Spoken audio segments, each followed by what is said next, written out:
నిర్మల్ జిల్లాకు చెందిన యాత్రికుల బస్సు ఉత్తరప్రదేశ్లో అగ్ని ప్రమాదానికి గురైంది. ఈ ఘటనలో ఒక వృద్ధుడు సజీవ దహనమయ్యారు. బైన్సాకు 50 మంది యూపీ యాత్రకు వెళ్లారు. మంగళవారం సాయంత్రం వీరు వృందావన్ క్షేత్ర సందర్శనకు వెళ్లారు. కానీ కుబీర్ మండలంలోని పల్సి గ్రామానికి చెందిన వృద్ధుడు మాత్రం అనారోగ్య కారణాలతో బస్సులోనే ఉండిపోయాడు. అయితే ఉన్నట్టుండి బస్సులో మంటలు రావడంతో ఆయన అందులోనే సజీవ దహనమయ్యాడు. మంటల తీవ్రతకు బస్సుతో పాటు ప్రయాణికులకు చెందిన వస్తువులన్నీ కాలిపోయాయి. దాంతో యాత్రికులందరూ కట్టుబట్టలతోనే మిగిలిపోయారు. ఘటనా స్థలానికి చేరుకున్న ఫైర్ సిబ్బంది మంటలను ఆర్పివేశారు. యాత్రికులను తిరిగి స్వస్థలానికి పంపించే ఏర్పాట్లు చేస్తున్నారు అక్కడి అధికారులు.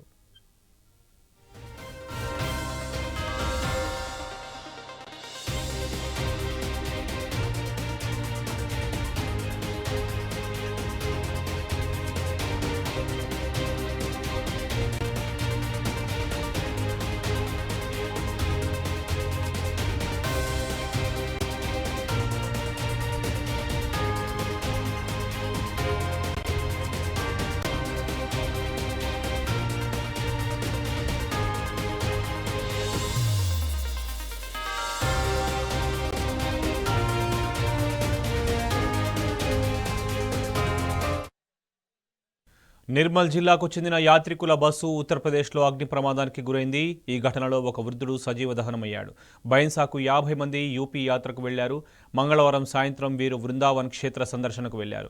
కానీ కుబీర్ మండలంలోని పల్సి గ్రామానికి చెందిన వృద్ధుడు మాత్రం అనారోగ్య కారణాలతో బస్సులోనే ఉండిపోయాడు. అయితే ఉన్నట్లుండి బస్సులో మంటలు రావడంతో ఆయన అందులోనే సజీవ దహనమయ్యాడు. మంటల తీవ్రతకు బస్సుతో పాటు ప్రయాణికులకు చెందిన వస్తువులన్నీ కాలిపోయాయి.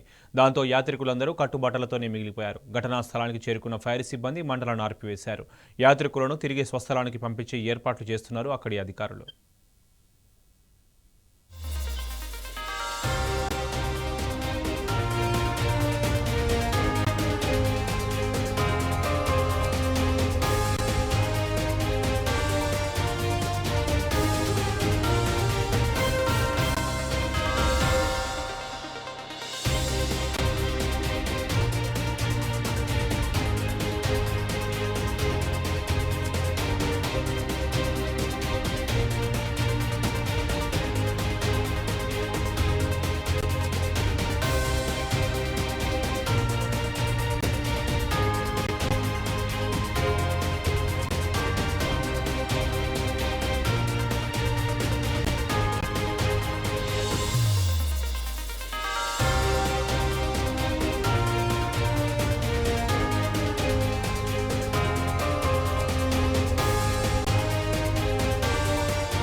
ఇదే ఘటనకు సంబంధించి మరింత సమాచారం మా ప్రతినిధి రాజును అడిగి తెలుసుకుందాం. రాజు, గుడ్ మార్నింగ్. చెప్పండి, అసలు ఈ ఘటన ఎలా జరిగింది? దీనిపై పోలీసులు ఏమంటున్నారు?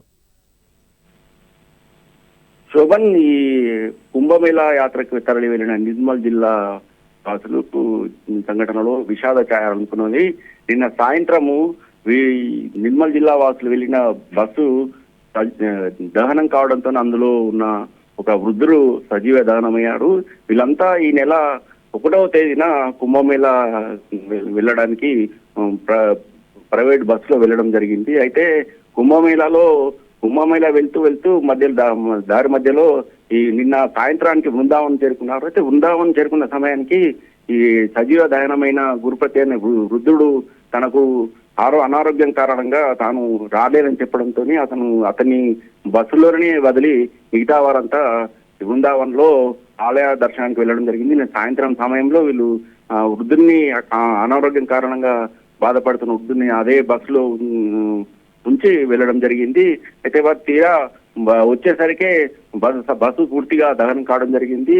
అయితే ఈ దహనం అయిన సంఘటనలో పూర్తిగా వీరి సజీవ దహనమైన గురుపతితో పాటు వారి వస్తువులను కూడా పూర్తిగా దగ్ధం కావడంతో పూర్తిగా వారు కట్టుబట్టలతో మిగాల్సి వచ్చింది. అయితే అక్కడే ఉన్న పోలీసులు అలా అధికారులు వెంటనే వారికి ఒక టెంపుల్ సమీపంలో ఆశ్రమం కల్పించడం జరిగింది. అయితే వారందరూ కూడా చాలా విషాద ఛాయలు అనుకున్నాయి. గ్రామం కూడా పల్సి గ్రామంలో కూడా విషాద ఛాయలు. అయితే భార్యాభర్తలు ఇద్దరు కలిసి వెళ్ళినట్టు గ్రామస్తులు చెప్పడం జరుగుతుంది.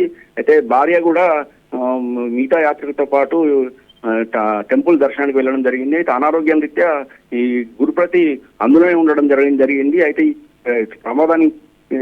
ప్రమాదానికి సరైన కారణాలు మాత్రం ఇంకా తెలియడం లేదు. అక్కడ పోలీసులు మాత్రం కేసు నమోదు చేసుకుని దర్యాప్తు చేయడం జరిగింది. తాత్కాలికంగా వారికి స్థానికంగా ఉన్న ఒక ఆలయం సమీపంలో ధర్మశాలలో ఆశ్రయం కల్పించడం జరిగింది. వారందరూ కూడా కట్టుబట్టలతో మిగిలాల్సి వచ్చింది. ఇప్పుడు వాళ్ళు రావడానికి కూడా చాలా ఇబ్బందులు ఎదుర్కొంటున్న పరిస్థితి మాత్రం కనిపిస్తుంది. గ్రామస్తులు మాత్రం వారిని సురక్షితంగా గ్రామానికి తీసుకొచ్చేలా చర్యలు చేపట్టాలని, అలాగే మృతుడు సంబంధించి వివరాలు కూడా పూర్తి స్థాయిలో అక్కడ ఉన్న పోలీసులు కేసు నమోదు చేసుకుని దర్యాప్తు చేయడం జరుగుతుంది. అసలు ఇది యాక్సిడెంట్ ఏ విధంగా జరిగింది, ఫైర్ యాక్సిడెంట్ ఏ విధంగా జరిగింది అనే కోణంలో కూడా వాళ్ళు దర్యాప్తు చేయడం జరుగుతుంది. మొత్తానికి నిర్మల్ జిల్లా వాసులు ఈ కుంభమేళా యాత్ర మాత్రం విషాదం నింపిందని చెప్పవచ్చు. Right Raju, thank you.